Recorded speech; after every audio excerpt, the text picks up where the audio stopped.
The problem of human rights is usually dealt with by political scientists, economists, philosophers, but rarely by psychologists. And so I was very delighted to be invited to talk about the problem of human rights from a clinical standpoint of psychology. We know more or less what the standpoints of the political scientists are. He would say, I hope, that the human right is the right of every citizen to express himself freely without any fear of reprisals or even of indirect measures against him, and the right to participate actively in the process of decision-making. That's how a political scientist would define human rights in a democratic society. An economist would define human rights as a right of everybody to have a sufficient material basis to live a dignified human life. And there are some economists, in my opinion, unfortunately only a minority, who would say the unconditional right of everyone to have a sufficient material basis for a dignified life. That is to say that a man has the same right which a dog has, to live and not to starve. And a philosopher would probably define the human rights, if he is a Kantian, in the sense of saying that the fundamental human right of man is to be an end of himself and not to be used as a means. Not as a means by any other man, nor by any organization, including the sovereign state. But as a psychologist, we might ask, while all these definitions of human rights are correct, and even if they were all fulfilled, do they truly guarantee all human rights, especially if we stress human? That is to say, the right of each man to unfold as an individual and as a human being. Assuming, for example, that everybody has a right to voice his opinion. But what value has this right if he has no opinion? Or rather, if he is under the delusion of having opinions, when actually he's only repeating what the newspapers write for him. Or, even if everybody were well fed, and in the world we are very far from this, indeed, but can it not be that we would have a society of well-fed automatons, of things which operate as an appendix to the machines? And even if no man were exploited by any other man, that is to say, even if he were not made a means to the ends of another man, could he not be made a means to the state, to the economic system? Or could he not be made a means to his own ends which are not human ends, to his own ambition, to his own greed? Or to put it differently, could it not be that man might exploit himself even though he is not exploited by other men? I believe that while the three human rights mentioned so far are necessary conditions of human rights, they are not sufficient conditions for what we call human rights. And one has to add another one, a condition which one could formulate in many ways. I would like to formulate it by saying it is a right to be oneself. And I believe that in this sphere of the right to be oneself, the clinician can make some contributions. Naturally, the question is, what does it mean to be oneself? And I should like to mention a few aspects of this problem as they seem to me essential. To be oneself, I would believe, in the first place means to be a person and not a thing. Of course, We are things in a physiological way only when we are corpses. But in a more subtle spiritual way, we can become things while we are still physiologically alive. We live indeed in a society, and by that I mean Western industrialized society, quite regardless of the political system, which creates a new type of man, a type of man whom one could call the homo consumens, the consumer man, the man for whom all things are articles of consumption, whether it is liquor and cigarettes, or books and lectures, or love and sex. Everything is an article of consumption. He becomes a consumer, and more than that, he devotes his life to producing things and consuming things, and in this process he transforms himself into a thing. Philosophers of the 19th century have called this process sometimes reification, from Latin res and facere, to make oneself into a thing. Indeed, man has been called the homo faber, the producing man, and undoubtedly he is still that, although with the second industrial revolution his method of producing has changed a great deal. He has been called the homo sapiens. Indeed, sometimes I have doubts whether that definition still is true. Because by homo sapiens I think one means an animal which uses his intelligence for the purpose of survival.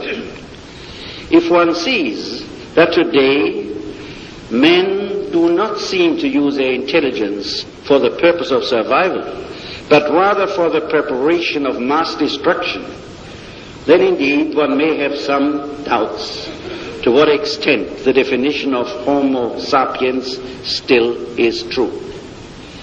But what we see in modern in industrialized society is that aside from being homo faber, aside from still being homo sapiens, hopefully, man has become a homo consumens, and he has become, or is becoming, more and more a thing. Now, the clinical problem here is to study this process of reification. This process of a person who has the illusion of being a person and yet is really not much more than what you might call a mechanism. These are indeed, this is a subject matter for intense psychological investigation. This is not a philosophical matter only, or a social matter, or a religious matter. This is something which one can study with the present methods of psychology and psychiatry in a very empirical, clinical way. And I suggest that it should be studied because it is one of the most important problems which go on in the modern world.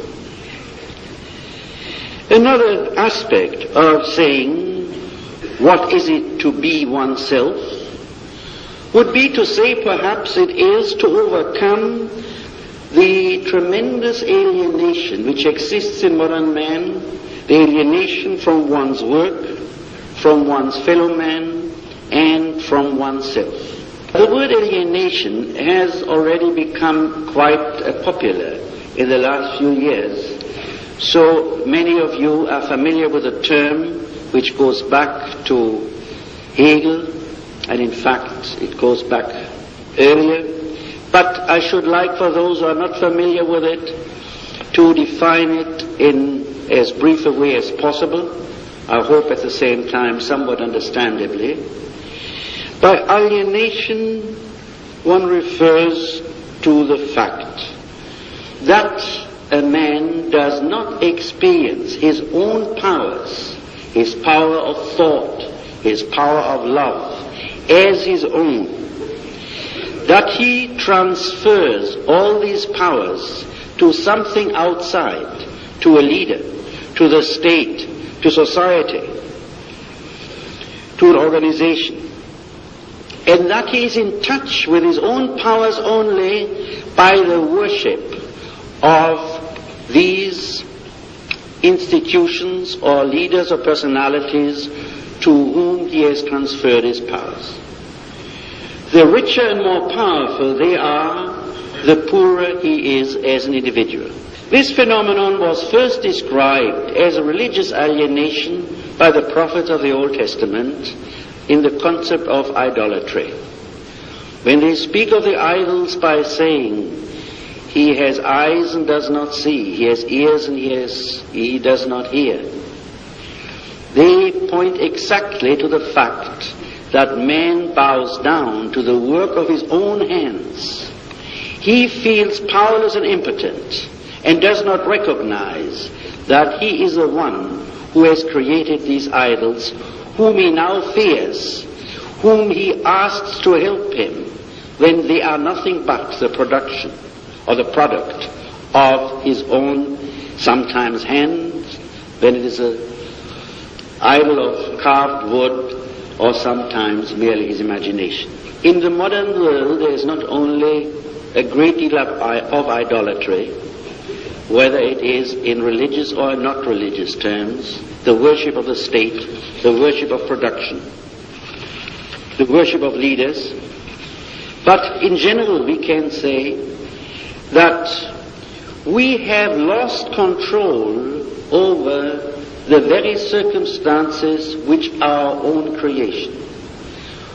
They stand up above and against us, and we do not seem to be able to control the very circumstances and things which we have created. This is the essence of the concept of alienation, not only in the religious but also in the general social sense. And if there is no more drastic example for this powerlessness of modern man toward the creation of his own hands than our nuclear weapons. There they are, the result of the finest thought and effort of mankind, and yet man finds it extremely difficult to control this work of his hands, and they have become stronger than he. He feels powerless in comparison with that which in fact is his own creation. As Emerson has once put it, and that was already in the 19th century, things are in the saddle and ride man. That is a very good description of the concept of alienation. Now again, I would say this is a problem which can be studied clinically from a psychological and psychiatric standpoint, and a few beginnings have already been made to study it. Mostly this problem has been dealt with by philosophers and by sociologists. But the phenomenon of alienation is not just a philosophical concept. It is a very real human phenomenon which can be understood only if one understands the whole personality, if one understands the processes which are involved in the experience of alienation. And of course it's particularly important that this is studied from the standpoint of a theory which understands the importance of unconscious phenomena, because it's the very nature of alienation that it is not conscious, and that if one does not understand and investigate unconscious phenomena,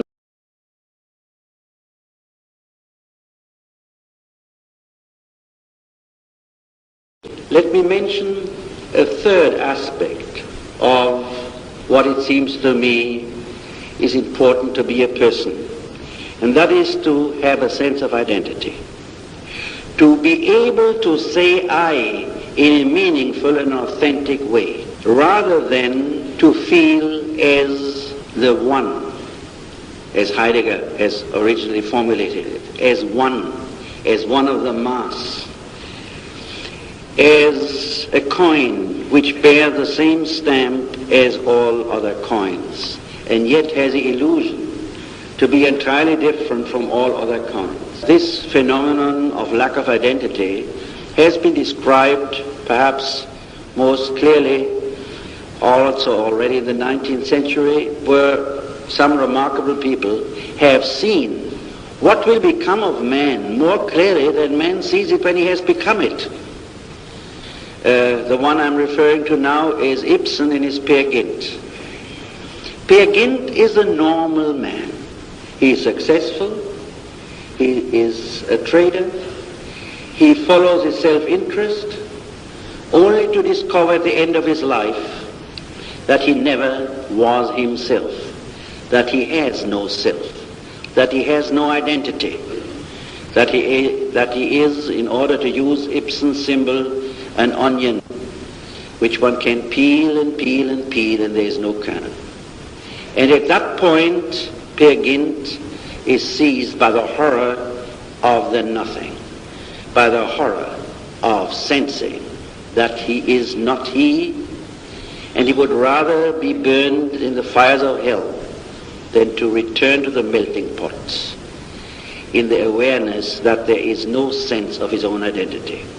A modern writer, Kafka, has described the same phenomenon in The Trial, which I'm sure most of you know.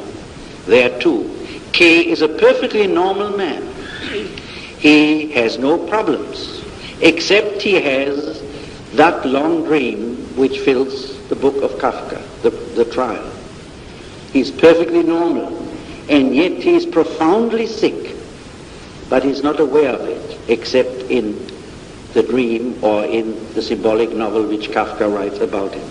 Now, again, it has to be said that our lack of sense of identity leads to another phenomenon, and that is the obsessional need to conform with everybody else. Naturally, if I do not know who I am, then I have to join the herd in order to be sure that I'm somebody, that I am at least like the rest, that I have a place somewhere, that I'm not completely disoriented. If I have a strongly developed sense of I do not need to have an obsessional need to be part of the herd, because my role in the world is given by my own experience of I. Most of you know the problem of identity has become the study among a number of psychologists and psychoanalysts in recent years. Perhaps the best known author in this field has been Professor Erich. But again, I believe a great deal more can be done to study the problem of identity in modern man. And I come now to a fourth aspect of being a person, an aspect which I should like to describe by saying to be a person requires not to be the prisoner of unconscious forces which drive one. To be free in a deeper than the merely political sense. To make the unconscious conscious, at least to a large extent. To be aware, or as Freud put it, where there is id, there shall be ego. Or you might even still put it in a simpler form. That is simply to say, to see the reality inside me and the reality outside of myself. After all, there is no such thing as the unconscious, as a place. There is only a function. I am either conscious or I am unconscious of certain experiences, of certain things which I sense inside of myself or outside of myself. That really means I either see or I don't see. I'm blind. And to make the unconscious conscious simply means to be more in touch with the reality inside of myself or outside of myself. After all, let us not forget, most of what is real is not conscious, and most of what is conscious is fiction. We are not aware that it is a fiction because it's a fiction shared by everybody, and hence people believe the fiction is true. because our whole concept of reality is essentially one based on consensus and not on a critical examination of what is really real. Actually, it has been a tendency in the thought of the last 2 or 3 centuries in science, in philosophy, to get a closer answer to the question, what is really real? And not just in a philosophical sense, but what is really real in one's mind, in matter, and these are the questions with which psychoanalysis and theoretical physics have occupied themselves. If man is motivated by his unconscious without his knowledge, and that is what most of us are, we are like the persons in a Greek drama, whose fate is already decided, who have no freedom to form their own destiny, and who only live under the illusion that they have that freedom when in reality everything occurs according to a foreordained plot. But it has been from the Hebrew prophets on to our day the tendency of Western man as well as of the great religions of the East, especially of Buddhism, to enlarge man's freedom by making him more aware of his own inner realities, of the forces which drive him. And the one who has made the basic discoveries in a more detailed and scientific sense is, of course, Freud. No need here to talk about Freud. I think the thoughts about man will never be the same since Freud wrote his basic works. But naturally, Freud was, like every genius, also son of his time. In his thinking, he was largely determined by a mechanistic materialism which tried to see psychic realities represented mainly by the mechanisms of instincts which Freud saw in a certain sense essentially as libido or later as death instinct and life instinct. I believe that by this narrowness of his philosophy, he was forced very often to restrict the richness of his own discoveries because the frame of reference he had did not permit him to widen it further. But no genius ever has transcended his epoch in a sense that he could foresee what possibilities existed for his own discoveries even half a century later. And furthermore, it is true that 50 years ago, sexual desires were certainly in the middle class, never in the upper class, very much repressed. That was a characteristic of the Victorian age. But I think there is a rather widespread agreement that today sexual desires and fantasies are not so repressed anymore. Some of us may even wish they were a little bit more repressed. Sex has become, like everything else, an article of consumption. In fact, a very accessible and cheap one. But there are other things in men of today which are repressed. They have a very different nature. What is repressed today is an enormous boredom most of us have with life. In fact, that most of us are capable to listen to television for hours is the best proof how bored we must be if we accept this food voluntarily. What is repressed is a deep sense of isolation, of loneliness. What is repressed is an intense anxiety, an anxiety which has led the poet Auden to call our century the century of anxiety. What is repressed is a sense of inner emptiness, is a sense of lacking any guidance about the meaning of life. I believe in order to apply the basic discoveries of Freud to the problems of man today, we need to transcend his frame of reference of what is repressed, what is the unconscious, and we need to emphasize more than he has done, although he has done it, the social character of that which is conscious and that which is repressed. To be a little bit more specific about what I mean here with a social character, I should like to say that all these phenomena, the boredom, the isolation, the anxiety, the powerlessness, are produced by our way of life. They are results of the industrial society as it is constituted. Why this is so certainly is not a topic which I could deal with within this lecture. It is also a topic to which certainly I don't have the answers, but it is a topic which should be studied by many psychologists, perhaps often in cooperation with sociologists, to understand why this society in which we live produces these emotional experiences. It is easier to say why they have to be repressed. Because if we were aware of our anxiety, of our sense of isolation, of our sense of impotence, if we were aware of it, we could hardly go on functioning as the society expects from us to function. In fact, I would think that even if for 1 week you would stop all television, radio, games, and conversation, you would have probably 100,000 of nervous breakdowns. Or at least you would have suddenly people be very aware of all these things which are usually repressed.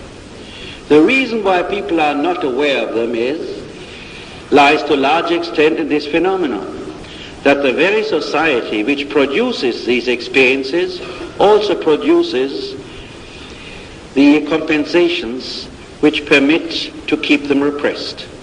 That is to say, essentially, our entertainment industry and our consumption culture. By the process of being the perfect consumer, man saves himself from the awareness of his anxiety. To the clinician, this is by no means something surprising, because we know that many people who have an intense anxiety without being aware of it overeat or have developed a habit of compulsive buying.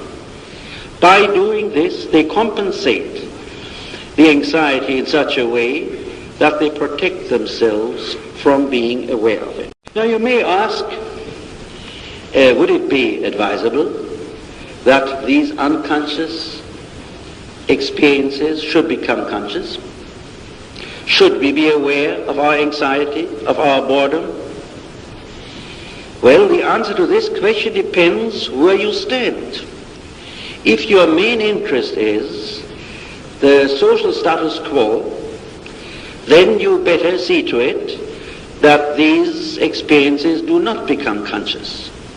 Because if they do become conscious, they would lead some people to despair, but many other people to demand changes, to look for goals, for meaning of life, for spiritual ends, which would make life more meaningful and which would relieve them from their despair.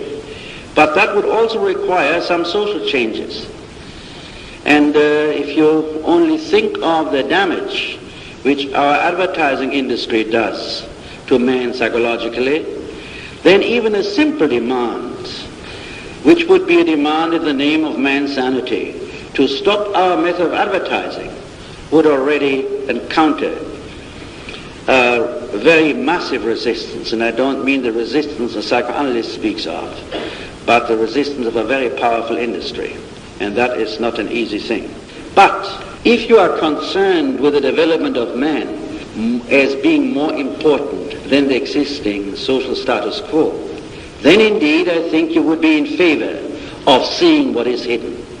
Because it is the only way to end the way of life which, if it continues, will end in a human automaton who has become entirely a means and who is not an end in himself anymore.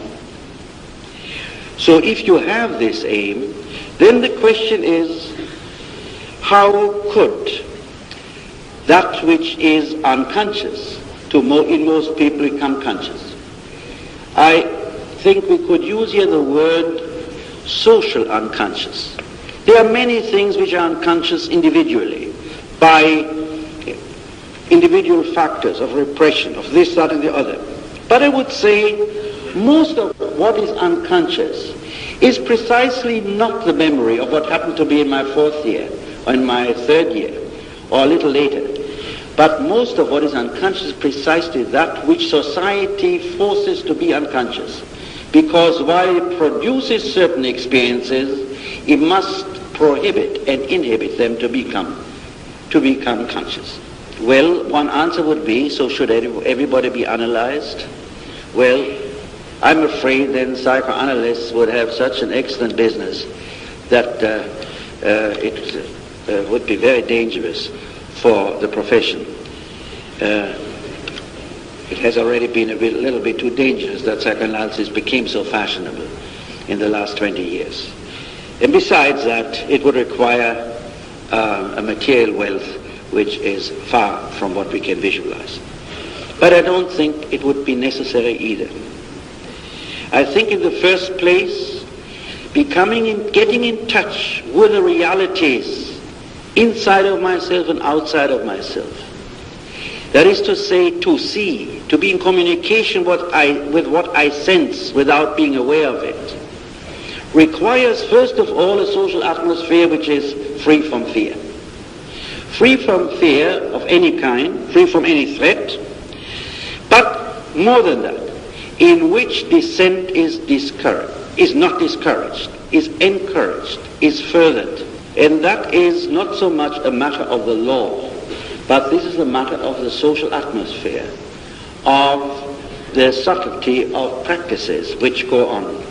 To what extent a man dares to say, or even dares to think, what is inconvenient in a given situation. I think that the awareness of the social unconscious depends first of all in a great deal more freedom for dissent in a subtle and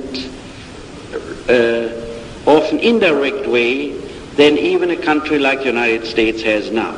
It involves a second thing, and that is a critical attitude towards society and its ideologies. If I am not critical towards social ideologies, if I am naive in believing that what the majority says is true, and what the majorities of the opponent, whoever he is at the moment, says is false, then of course I'm caught completely in the thought schemata of my own group. Then I think what everybody else thinks and cannot be aware of anything, which is in contrast to the pattern of thought which is universally accepted, or at least accepted by the majority. To be in touch with one's own inner reality requires to be of a critical mind, critical of oneself and critical of the facts which one sees. Let me give you one example for this. That is the trial against former Nazi Eichmann, which you will remember a few years ago in Jerusalem. Well, one can feel nothing but indignation about this man. But if one is in touch with one's own unconscious reality, I think one would have to admit that in all of us there is a piece of Eichmann. And if you ask why, on what basis do I say this, then I would ask you whether you have lost your appetite when you read that in India people were starving, or whether you have gone eating. As soon as you have not lost your appetite, when you knew other people were starving, then your heart has hardened. And in principle, you have done the same which Eichmann did.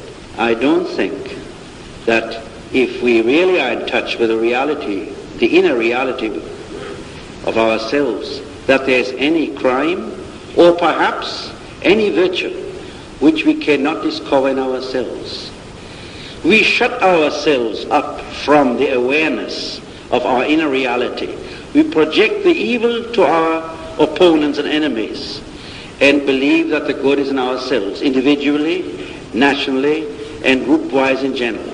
But if you can really see that every one of us carries all of humanity, the good and the evil, within himself, then indeed it is very hard to be a fanatic.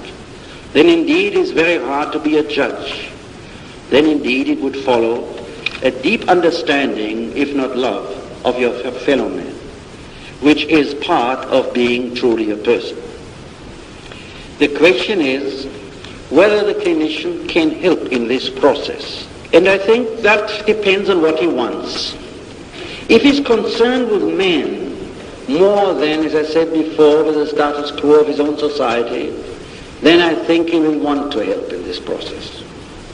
And then he will want to concern himself with a phenomenon which I would call the pathology of normalcy. That is to say, the pathology of the normal man. I gave as an example Peer Gynt and Kafka's K, who both are normal men who are very sick. And perhaps I could mention as the opposite example Hamlet, who was a man who really saw reality and therefore had to appear crazy. Anyone who really sees reality, who sees what really is really real, will appear to the person who lives under the illusion that the world is all right as a slightly crazy person. Sometimes he might be, but not necessarily so. What I suggest is that if the clinical psychologist or the social psychiatrist wants to help in the process that man becomes a person, then he must study much more the pathology of normalcy than has been done so far. Indeed, we have learned a great deal from the study of individual pathology. But I think we have become, and that is a professional sickness or one-sidedness which is quite understandable, too impressed with individual pathology and too little impressed with social pathology, precisely with the pathology of what is called normal. If we were looking at ourselves, modern civilized, industrialized society, from one of those flying saucers some people believe in, or from another planet, I think we would consider Western mankind at the moment rather at the verge of insanity, of people playing with self-destruction when they have the chance of building a life for the first time in history, which could lead to the development of all powers, human powers of man. And if the clinician wants to help in this, he naturally must begin with himself, to become critical, not only of individual pathology, not only of seeing that a man who behaves in a peculiar way is probably suffering from this or that sickness, but critical precisely of the normalcy of his own society. And that means perhaps to have little courage. It means also to have compassion with man. And I think that anyone who has compassion with man cannot be blind toward the deep inner suffering and increasing suffering which goes on under the surface of prosperity and fun and well-being. To make some concluding remarks to these observations, I would say that the human right to be oneself requires in the first place freedom from fear of war, of poverty and persecution and discrimination of any type. Secondly, it requires to change the pattern of the consumer man and to set new goals in which man finds a meaning in life, in which he is active, productive. Active and productive here in the sense of Aristotle and Spinoza, and not in the sense of being busy. And in which man becomes aware of that which is his own social unconscious.